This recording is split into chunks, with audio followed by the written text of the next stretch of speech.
बिहार के बख्तियारपुर के एक छोटे से गांव में एक साधारण से परिवार में जन्मा एक लड़का जो इंजीनियर बनने चला था, लेकिन उसकी किस्मत ने उसे नेता बना दिया।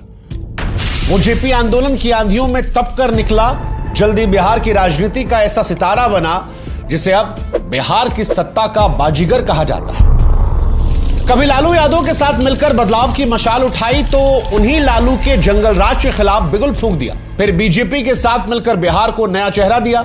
बिहार में सड़कें चमकी, बिजली आई, सुशासन बाबू की छवि उसकी बनी। लेकिन उस शख्स की असली ताकत सिर्फ विकास नहीं, उसकी चालाकी भी रही। अपनी पार्टी में जो सबसे करीब रहा उसे सबसे दूर भगा दिया। राजनीति में कभी इस तरफ एनडीए तो कभी उस तरफ महागठबंधन, ऐसे तमाम यूटर्न लिया जिसके चलते उसके विरोधियों ने उसे पलटू राम कह दिया। हालांकि सियासत की बाजीगरी ऐसी कि बार बार पलटे लेकिन मुख्यमंत्री वही रहे, और इसीलिए शायद उनकी खुद की पार्टी के लोगों ने पोस्टर लगवाकर कहा कि ये सबके हैं।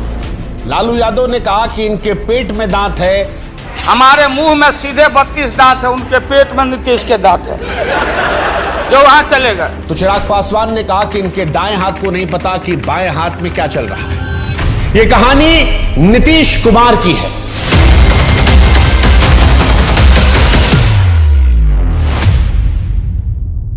नीतीश कुमार की कहानी विकास की है, विश्वासघात की है, सपनों की है, साजिशों की है। यह कहानी है चालाकी की, चुप्पी की, पलटाव की और पकड़ की, जिसमें कोई दोस्त हमेशा रहा नहीं और कोई दुश्मन स्थायी बना नहीं।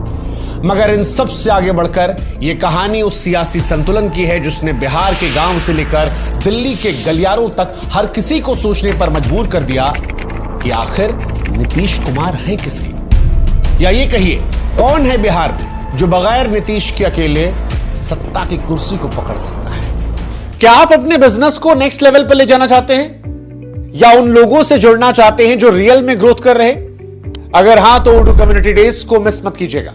यह भारत का सबसे बड़ा टेक और बिजनेस इवेंट है जो 13 और 14 अगस्त को महात्मा मंदिर convention and exhibition centre Gandhinagar Gujarat में हो रहा है। यहां 20,000 से अधिक लोग आएंगे और इसके अलावा 200 से ज्यादा एग्जीबिशन, 200 ज्यादा सेशन होंगे और यहां पर आपको मिलेगा ओडू की लीडरशिप, ग्लोबल एक्सपर्ट और टॉप बिजनेस लीडर्स से मिलने का मौका। और हां, इसके बाद एक शानदार आफ्टर पार्टी भी है। यह इवेंट आपकी नॉलेज, नेटवर्किंग और बिजनेस अपग्रेडेशन का एक सॉलिड बूस्टर हो सकता है। ओडू एक all in one business management software है जिसमें 45+ ऐप जैसे कि CRM, HR, accounting, sales, marketing और बहुत कुछ है। तो ये ओडू जैसे प्लेटफॉर्म को समझने और इंडस्ट्री के लीडर से जुड़ने का एक शानदार मौका है। इस इवेंट में टॉप इन्फ्लुएंसर, फाउंडर और इनोवेटर्स आने वाले हैं। अगर आप भी लाइफ में ग्रोथ चाहते हैं तो अभी रजिस्टर करें, लिंक डिस्क्रिप्शन में दिया है। पहला ऐप लाइफ टाइम फ्री और सिर्फ 580 रुपए महीने में मिलते हैं सारे ओडू ऐप्स, अनलिमिटेड कस्टमर सपोर्ट और होस्टिंग के साथ। लिंक डिस्क्रिप्शन में दिया है, जल्दी से रजिस्टर करें। इंडिया के सबसे बड़े बिजनेस और टेक्नोलॉजी इवेंट के लिए ओडू कम्युनिटी डेज 2025। अब शुरू करते हैं शुरू से नीतीश कुमार की कहानी को। साल था 1951, तारीख थी 1 मार्च। बिहार के बख्तियारपुर कस्बे में एक छोटे से घर में एक बच्चा पैदा हुआ। नाम रखा गया नीतीश कुमार। पिता का नाम था राम लखन सिंह जो आयुर्वेदिक वैद्य थे, लेकिन दिल में राजनीति का जज्बा था। आजादी की लड़ाई में पिताजी कई बार जेल गए थे, लेकिन आजादी के बाद जब कांग्रेस से टिकट मांगा तो उनकी जगह लाल बहादुर शास्त्री जी की बहन को टिकट दे दिया गया। यहां से नीतीश जी के पिताजी का भरोसा जो है वो टूट गया और कांग्रेस को छोड़ दिया और डॉक्टर लोहिया के समाजवादी विचारों से जुड़ गए। नीतीश बचपन में ही अपने पिता को राजनीति पर लंबी लंबी बात करते सुनते थे। खासकर 1962 में जब भारत चीन से हारा तो घर में नेहरू की खूब आलोचना होती थी।